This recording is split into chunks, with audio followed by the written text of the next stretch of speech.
So this, ladies and gentlemen, is Yamaha's fire-breathing MT10.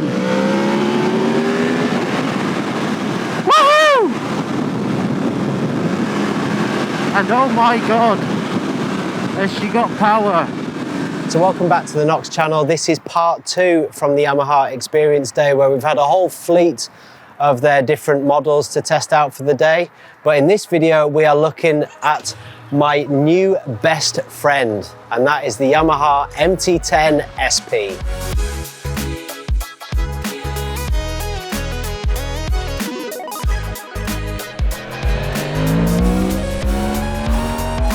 I have to say, I've got a new best friend in this motorcycle. I think it's absolutely phenomenal. Like I say, R1 frame, R1 swing arm, R1 electronics. It's just absolutely marvellous. I don't think the press do this bike justice. So just to put it out there, this isn't a full review of the motorcycle. This is much more of a first impressions of the bike. We definitely haven't had enough time on it to really get into the fullness of what this bike is and what it's capable of, and give you a really rounded opinion. We probably need a couple of weeks to do that. This motorcycle is so fast. It just puts an unbelievable giggle and smile on your face.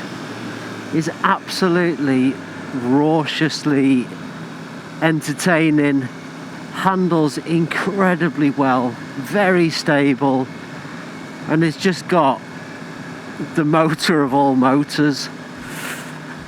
I'm a bit blown away, to be totally honest. Now, the first thing that I will say is that I think I've worked out today that, you know, each manufacturer has their own distinctives and stuff. From my impression, Yamaha's distinctive is that their engines are simply unbelievable, next level. So whether that's the MT-09 and the triple motor, the CP3, whether that's the CP2 motor that's in the R7, or the Daddy, the CP4 four-cylinder cross-plane crank thing that they've put inside this, the motors are absolutely unbelievable, and this thing is the standout of this motorcycle, in my opinion. Probably the best Supernaked engine that I've ever ridden. It is just stonking. It's got power everywhere, loads of torque, loads of top end, 165 horsepower. I don't know how much torque it's got, but it's got tons. And it's just fantastic. It's engaging. It pulls monster wheelies. It is just absolutely fantastic. So really, really impressive engine.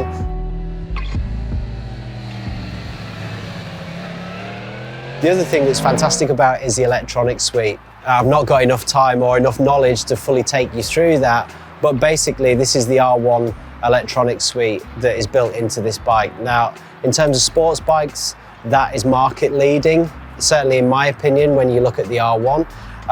So to have this shoehorned onto the MT10sp is next level in terms of where a Supernaked is, in my opinion, and is 100% customizable. You can change your slide control, you can change your traction control, your lift control. It's all incredibly clever stuff. But the fundamentals of the bike are also incredibly strong. Now, I had this opinion about the MT10 because it is quite an iconic bike, but I always just had this opinion, or this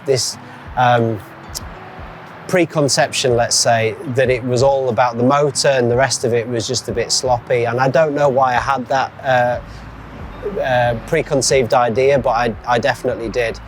Whether that was in the past or not, it doesn't really matter, because it certainly isn't now.